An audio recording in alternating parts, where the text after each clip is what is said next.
Welcome back to SFC Live. We're going to do the post-game programme here back at the Stadium of Light. In the end, Sunderland defeated with pretty much the last kick of the game against Leeds United. Danny, disappointment for the fans around the world and back here at the Stadium of Light, plus the ones down at Elland Road as well.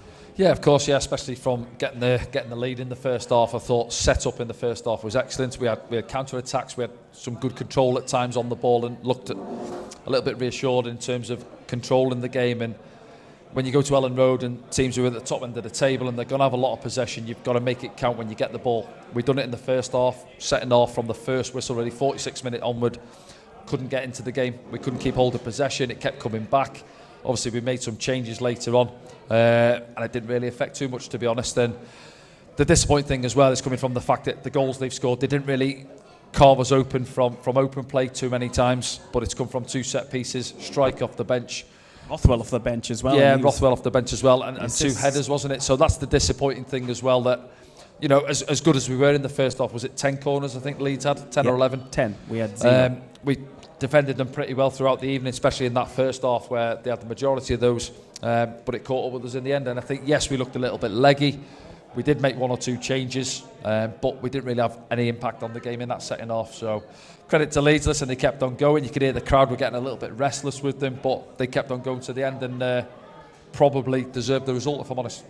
Let's have a look through the game then. We can talk about some of the moments in that game, which Sunderland have come through this evening.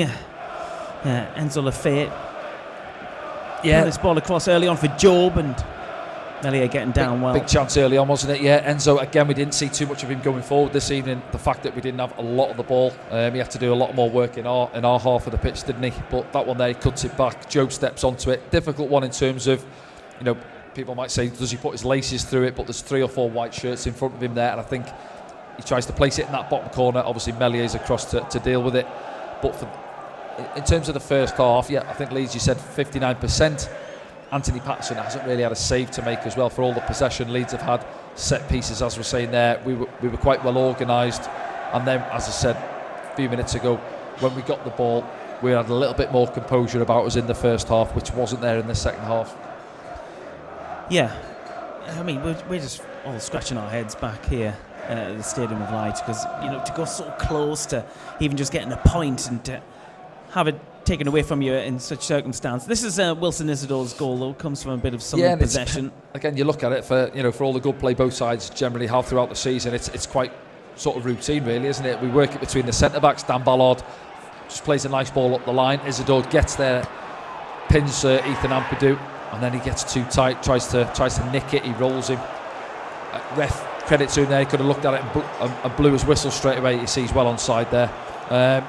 And Ampadu panics there, gets his arms around it, but as I said there, Wilson wants to stay on his feet, wants to get himself a goal, and he managed to do so. He comes off that post, he has a little, see from this angle now, he has a little nervous look at it, thinks it's coming back out, look, and then he's ready to go again, but no, just drops into that far side net, and then that's what the game plan was all about. We knew chances might be few and far between, but when you get them, make it count, and we managed to do so on that occasion.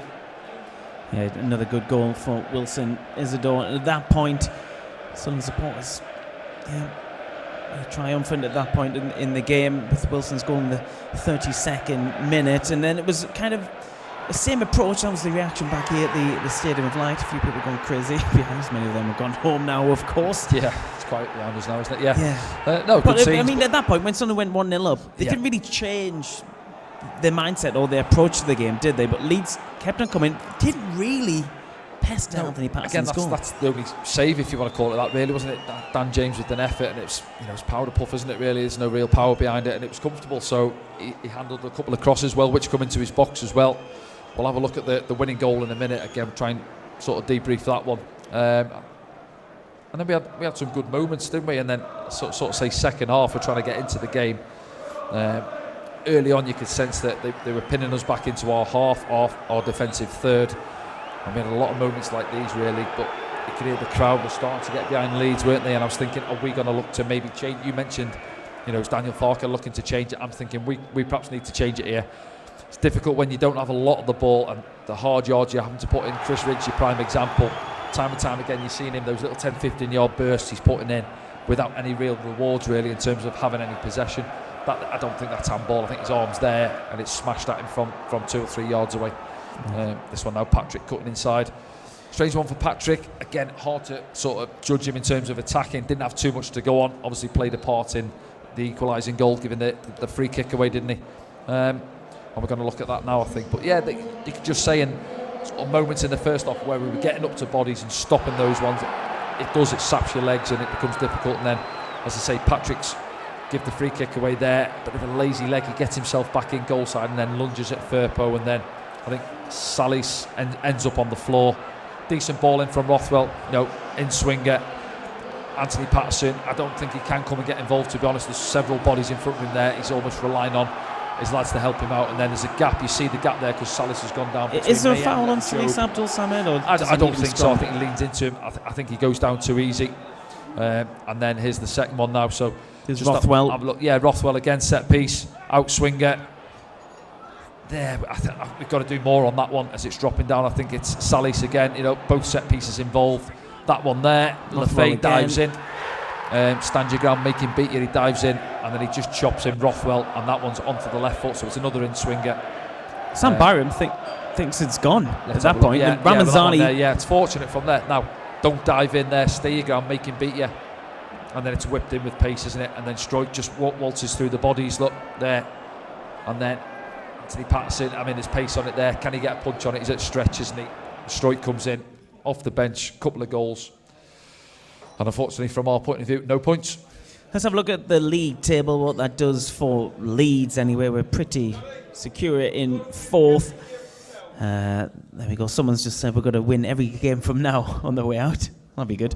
Sunderland, of course, remaining on 62. That win for Leeds takes them back to top and into the 70s as well, on 72 points now for Leeds United. 10 points ahead of Sunderland. So yeah, that's how it stands. Big win for Leeds.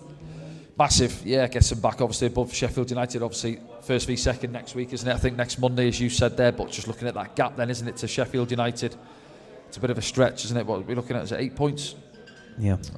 But listen, still a lot of football to play. We've got to get back on it. It's as simple as that. Disappointing it is, sucker punch late on in the game. Obviously, you mentioned it there. What happened in the reverse fixture here? Mellier was the villain that night, gifted us a point late on.